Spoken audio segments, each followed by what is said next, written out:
2월 23일 미국 증시는 겉으로 보면 혼조, 내부를 보면 방향 탐색 국면이었습니다. 지수는 강하게 무너지지도 않았지만 그렇다고 추세적 상승을 이어가지도 못했습니다. 시장은 지금 명확한 방향을 잡기보다는 다음 변수를 기다리는 분위기입니다.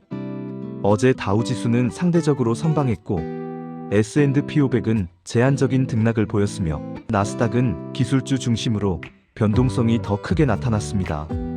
핵심은 금리와 지정학적 리스크였습니다. 최근 미국 10년물 국채금리가 다시 꿈틀거리면서 금리 인하 기대가 일부 후퇴했고 이로 인해 성장주에 대한 밸류에이션 부담이 재차 부각됐습니다. 다만 금리가 폭등한 수준은 아니었기 때문에 시장이 패닉으로 가는 흐름은 아니었습니다. M7 흐름을 보면 더 명확해집니다. 애플은 특별한 악재보다는 차익 실현 성격의 조정이 나왔고 마이크로소프트는 AI 수요 기대가 유지되면서 비교적 견조했습니다. 엔비디아는 실적 이후 강한 상승을 보였던 만큼 단기 숨고르기 흐름이 나왔습니다. 최근 급등에 따른 부담이 작용한 것입니다.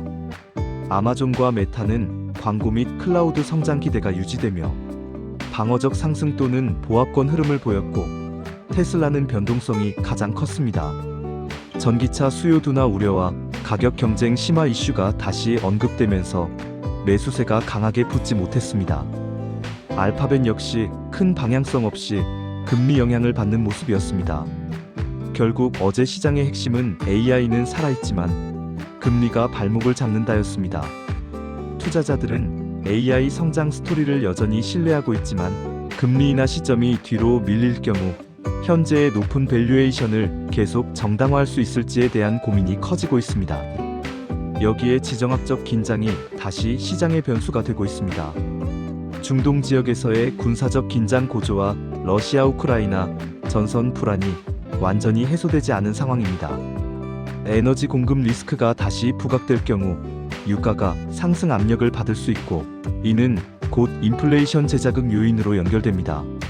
시장이 가장 두려워하는 것은 성장 둔화 물가 재상승 조합입니다.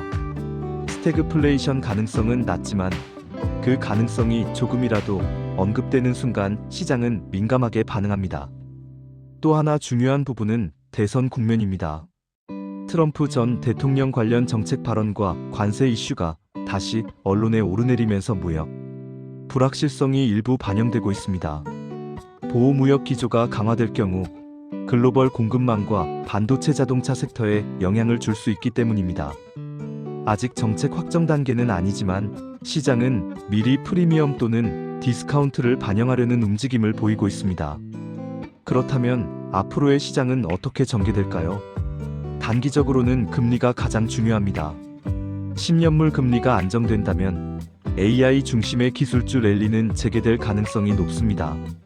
특히 엔비디아와 마이크로소프트 같은 구조적 성장주가 다시 시장을 끌고 갈 수 있습니다. 반대로 금리가 추가 상승한다면 나스닥의 변동성은 더 커질 수 있고 그 경우 방어주와 에너지 섹터로 자금이 이동할 가능성도 있습니다.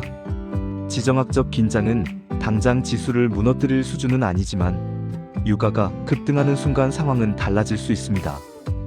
유가 상승 기대 인플레이션 상승, 금리 상승 성장주 조정이라는 연결고리가 작동할 수 있기 때문입니다. 현재 미국 시장은 과열도 아니고 침체도 아닌 고점 부담 속 기대 유지 구간입니다. AI 모멘텀은 유효하지만 금리와 지정학이라는 두 개의 그림자가 겹쳐 있습니다. 그래서 방향성 베팅보다는 데이터 확인과 이벤트 대응이 더 중요한 구간입니다. 정리하면 어제 미국 증시는 무너지지 않았다는 점이 중요합니다. 하지만 강하게 돌파하지도 못했습니다. 시장은 지금 금리와 지정학적 리스크를 저울에 올려두고 계산하고 있습니다.